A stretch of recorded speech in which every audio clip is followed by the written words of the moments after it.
ময়না পাখি চলে আসে। আর তখন সে কাকা টোনার মুখে কাকিমা টুনির অসুস্থতার কথা শুনে বলে, কাকা, এই নাও টাকার চেক। আর এই চেকের টাকা দিয়ে তুমি কাকিমার চিকিৎসা করাও। এখানে অনেকগুলা টাকা আছে। নাও কাকা, এটা তুমি রাখো। কাকিমাকে জলদি করে সুস্থ করে তোলো। আমি তোমার মুখে না একদমই শুনতে চাই না। তুমি এই টাকাগুলা নিয়ে জলদি চিকিৎসার ব্যবস্থা করো। তোমরা সব সময় আমাকে এতটা পরপর কেন ভাবো? আমি তো তোমাদের নিজেরই ভাইয়ের সন্তান, তাই না কাকা? তোমাদের নিজের মেয়েই তো আমি। ময়না পাখির এইসব কথা শুনে টোনা তখন বলে, টাকার চেক? টাকার চেক তুই কোথায় পেলি? আর কেই বা তোকে এই চেক দিল? আরে দাঁড়া দাঁড়া, তুই কি আমার সকল সম্পত্তি বিক্রি করে দিয়েছিস? বল বল বলছি, কি করেছিস তুই? কোথা থেকে এতগুলো টাকা পেলি?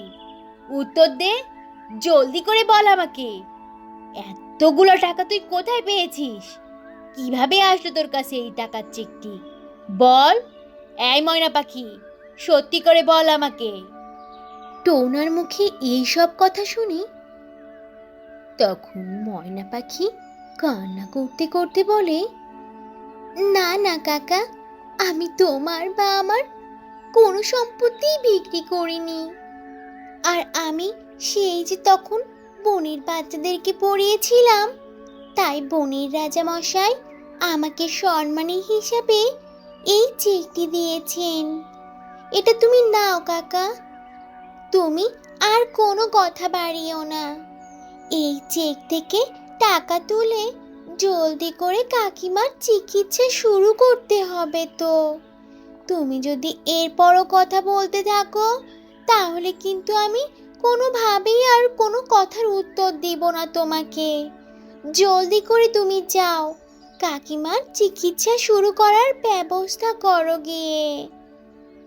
ময়না পাখির মুখে এমন দয়ালু কথা শুনে টোনা তখন মনে মনে হাউমাউ করে ওঠে। আর এরপর সে নিজের সব ভুলগুলো এক এক করে বুঝতে পারে। তো বন্ধুরা, এই ছিল আজকের গল্প। গল্পটি থেকে কি শিক্ষা পেলে তা অবশ্যই কমেন্ট করে জানাবে। আর ভালো লেগে থাকলে একটা লাইক করে দেবে। আর এখনো যদি চ্যানেলটি সাবস্ক্রাইব না করে থাকো, তাহলে এখনই লাল রঙের বাটনটি চেপে চ্যানেলটিকে সাবস্ক্রাইব করে দাও। আর অল দি নোটিফিকেশন প্রেস করে রাখো। তাহলে বন্ধুরা, আজ এখানেই শেষ করছি। আবার দেখা হবে নতুন কোনো ভিডিওতে, নতুন কোনো গল্প নিয়ে।